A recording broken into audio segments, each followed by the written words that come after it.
Hello everyone, welcome back. My name is Dr. G. Today I am going to discuss Klumpke's palsy, thoracic outlet syndrome, and I will end my lecture with winged scapula, which is very high yield. These topics are very high yield for your step 1 and step 2 preparation. So stay with me till the end. And if you guys have any questions and want me to discuss any particular topic from first aid or anything you want for your step 1 preparation you want me to teach, so let me know in the comment section.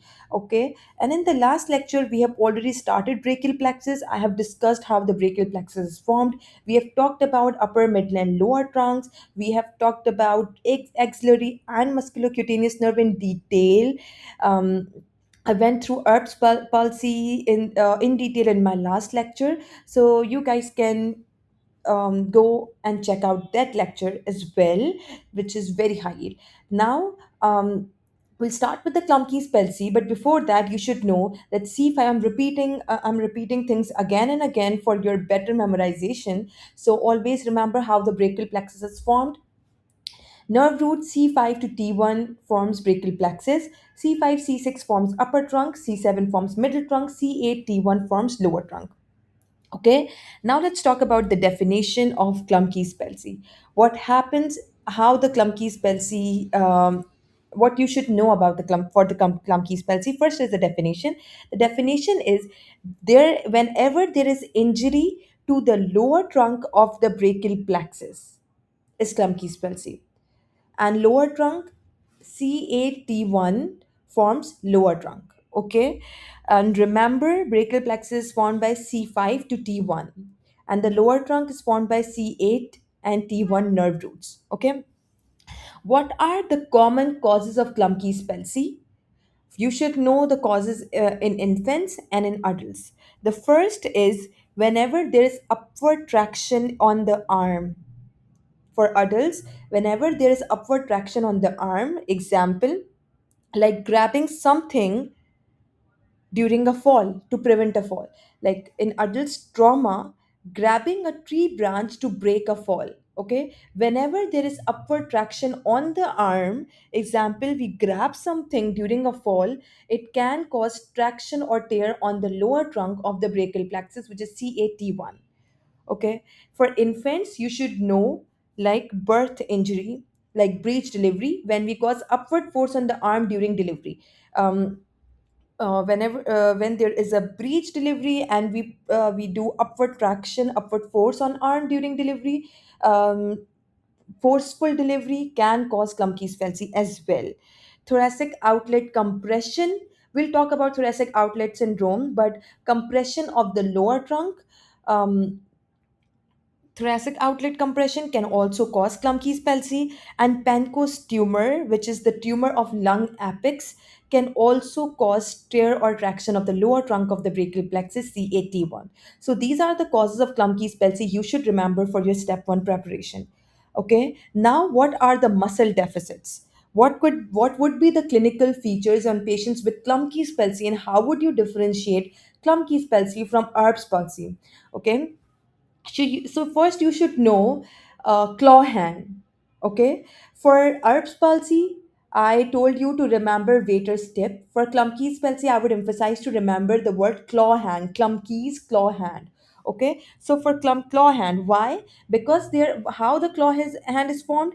First, there is a muscle deficit of intrinsic muscles of the hand. So intrinsic muscles of the hand get involved in Klumpke's palsy, like lumbricals, introitiae, thenar, and hypothenar eminences. Okay, so and because whenever there is the loss of function of the intrinsic muscles of the hand, it lead to a pathology called claw hand. And how? Because normally, how the claw hand is formed. Normally, the lumbricals of the hand, they normally flex metacarpophalangeal joint. You should know the anatomy. You should be pro in the anatomy. Okay, so lumbricals normally flex metacarpophalangeal joint. The joint between metacarpals and phalanges is called the metacarpophalangeal joint. So normal function of the lumbricals is to flex metacarpophalangeal joint. You can test this on yourself as well. Okay, and The other function of lumbricals is to extend proximal interphalangeal joint and distal interphalangeal joint. There are two interphalangeal joints. The joint between phalanges is called interphalangeal joint. The first joint is proximal, and the second is distal. Okay. So the normal function of lumbricals is to flex metacarpophalangeal joint and extend distal interphalangeal joint. When there is a loss of lumbricals, when lumbricals can no longer function, we cannot flex metacarpophalangeal joint, so metacarpophalangeal joint will be extended. Look at this here. And the distal, proximal and distal interphalangeal joint will be flexed. So this is how the claw hand is formed, okay? And introssia are involved in the abduction and adduction of the fingers. So there will be loss of abduction and adduction as well. Weak fingers, no abduction, no adduction because of the introssia involvement. So when lumbricals are no longer functioning, we cannot flex. The person cannot flex metacarpophalangeal joint and cannot extend proximal and distal interphalangeal joint. That will lead to claw hand.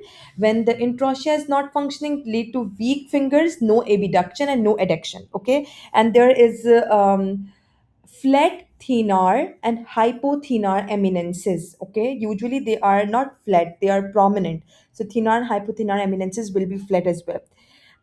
So in simple words, you should know in Klumpke's palsy there is a motor loss as well as sensory loss. In motor loss, there is loss of intrinsic hand muscles, and in sensory loss, for sensory loss, you should remember there is a sensory loss on the medial forearm and hand.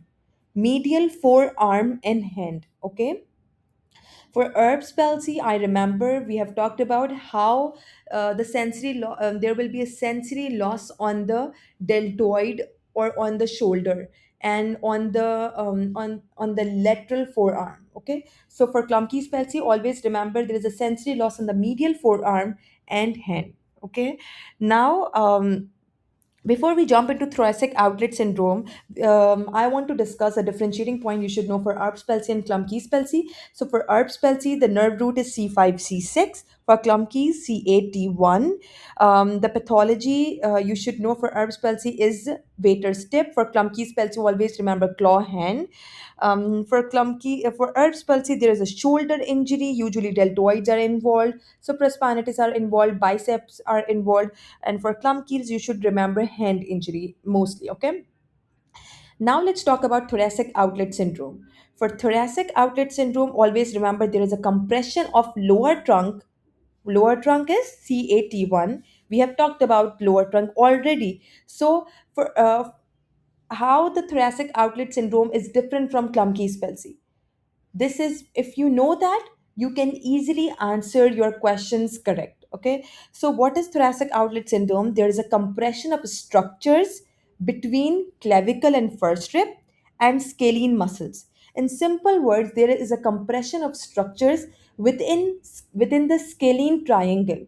Or how the scalene triangle is formed? It is formed between clavicle and first rib and scalene muscles. Okay, go Google it. Google scalene triangle. This is how you can, when you visualize, when you see images, when you see diagrams, that's how you can memorize things easily. Okay, so here in image A you can see this is the cervical rib. Okay, we'll talk about it. So remember that there is a compression of structures within the scalene triangle in thoracic outlet syndrome. And what structures? There are three structures you should know: nerves, artery, and vein. And the nerve is lower trunk, CAT1. The artery is subclavian artery,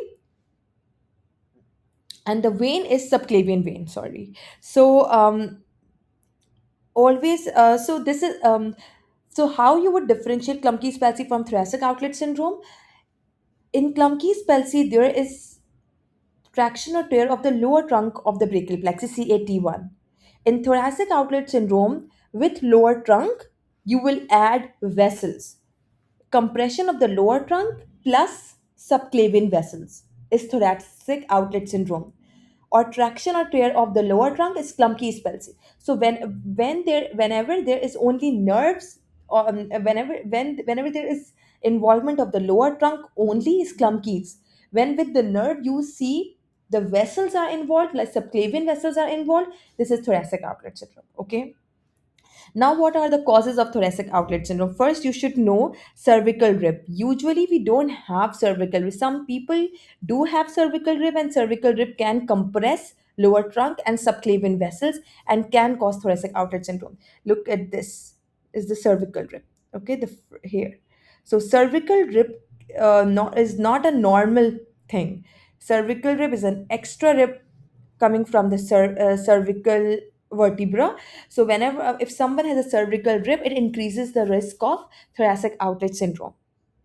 The other causes which are not very high yield, the second very high yield cause you should know is the Pankos tumor, which is the tumor of lung apex, can also cause thoracic outlet syndrome. And the least common causes, which they usually don't test for your USMLE, but you should know for your knowledge, is scalene muscle hypertrophy and repeated overhead activity. But for exam point of view, always remember cervical rib and Pankos tumor. These two are the very high yield causes of thoracic outlet syndrome. And what is thoracic outlet syndrome? Compression of lower trunk plus subclavian vessels. Okay.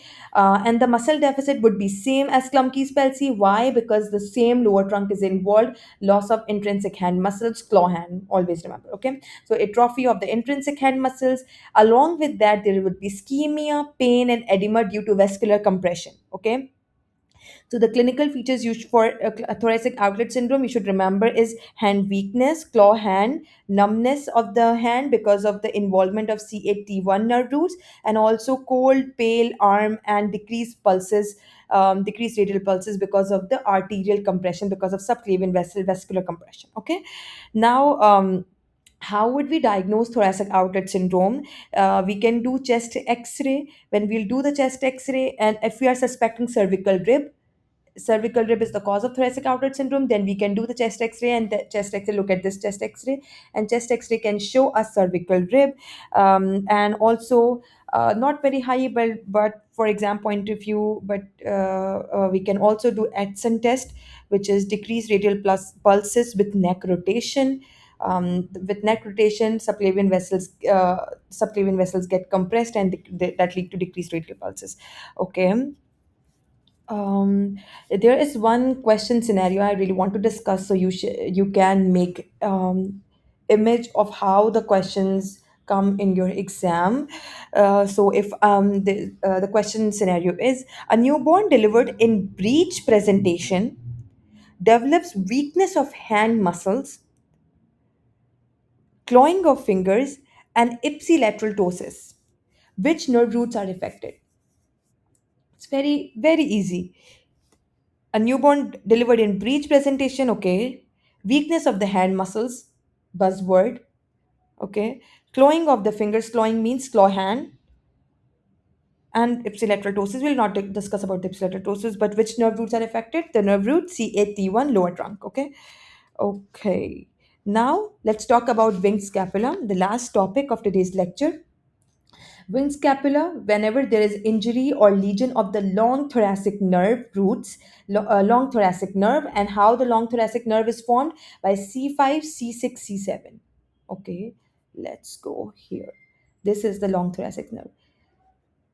C5, C5, C6, and C7 combined together, and they form long thoracic nerve. Okay, before we jump into long winged scapula, let's talk about long thoracic nerve and the muscle that is supplied by long thoracic nerve. Long thoracic nerve, the nerve root is C5, C6, C7, and the what is the muscle that gets supplied by long thoracic nerve is serratus anterior. And what is the function of this muscle, serratus anterior? Serratus anterior holds scapula. Okay, it holds scapula against the thoracic wall, and it is also involved in upward rotation of the shoulder. Okay, so the main function of serratus anterior is to hold the scapula against the thoracic wall, and the serratus anterior muscle is supplied by long thoracic nerve. Okay, for that, always remember a mnemonic: SALT, SALT, salt. SA for serratus anterior, and LT for long thoracic nerve. Okay, serratus anterior is supplied by the nerve long thoracic nerve, and when there is a lesion of the long thoracic nerve, the pathology is winged scapula. Okay, and what happens in winged scapula? What are first? We'll talk about what happens in winged scapula, but use what how the long thoracic nerve gets injured. So there are the multiple causes. The first, you should know that the first main cause is axillary lymph node dissection. Okay, when we do axillary lymph node dissection after mastectomy, after breast surgery, when we also do dissection of the axillary nodes, axillary lymph nodes, it can cause lesion of the that dissection. That procedure can cause lesion of the long thoracic nerve. Okay, chest wall trauma can also injure long thoracic nerve. Repeated overhead injury can also injure or cause lesion of the long thoracic nerve. But the main causes, you should remember, these axillary lymph node dissection after mastectomy and step wounds or the or chest wall trauma. Okay, so what happens whenever there is a lesion of long thoracic nerve? The pathology is winged scapula. And what happens in winged scapula? Look at this image, very high yield. What happened? It causes medial winging of the scapula. Look at this winging. In what is mean by winging of the scapula? There will be inability to anchor scapula to thoracic cage. I have told you what is the function of serratus anterior. It holds scapula against the thoracic wall. Okay, and it also helps in upward rotation of the shoulder. So whenever there is injury of the long thoracic nerve and the serratus anterior can no longer function, there would be inability to anchor scapula to the thoracic cage, and person cannot abduct arm above horizontal position. So there will be winging of the scapula, number one, and number second is inability to abduct arm above horizontal position. So this is what you should know for winged scapula. And yes, loss of there will be winging of the scapula and loss of abduction of the arm, abduction of the arm above horizontal position. For before The last thing I really want to discuss before we end this lecture is abduction of the arm. So first, there are now I have talked about deltoid muscle, we have talked about supraspinatus muscle, and the third muscle we have talked about is serratus anterior, that is involved in abduction of the arm. So always remember, the first muscle that causes 0 to 15 degrees of abduction is supraspinatus muscle. That is the part of rotator cuff muscle, and it is supplied by suprascapular nerve. The second muscle that causes 15 to 90 degree of abduction is deltoid muscle, and deltoid muscle is supplied by the nerve axillary nerve, and it causes 15 to 90 degree of abduction. Okay, the third muscle that causes above 90 degree of abduction is serratus anterior muscle, that is causing abduction above horizontal position. Okay, look at this. So 0 to 15 degrees by supraspinatus muscle, 15 to 90 degree abduction is by deltoid muscle, and above 90 degree or above horizontal position is serratus anterior muscle. Always remember the mnemonic SALT. Is supplied by long thoracic nerve. And with serratus anterior, there is another muscle that is also that is also responsible for abduction of the arm above 90 degrees is trapezius muscle, supplied by accessory nerve. Okay, so in my lectures I have talked about supraspinatus muscle, we have talked about deltoid in detail, we have talked about axillary nerve, and now we have talked about long thoracic nerve as well. If you guys have any question from these topics I have covered, let me know in the comments section. Thank you so much.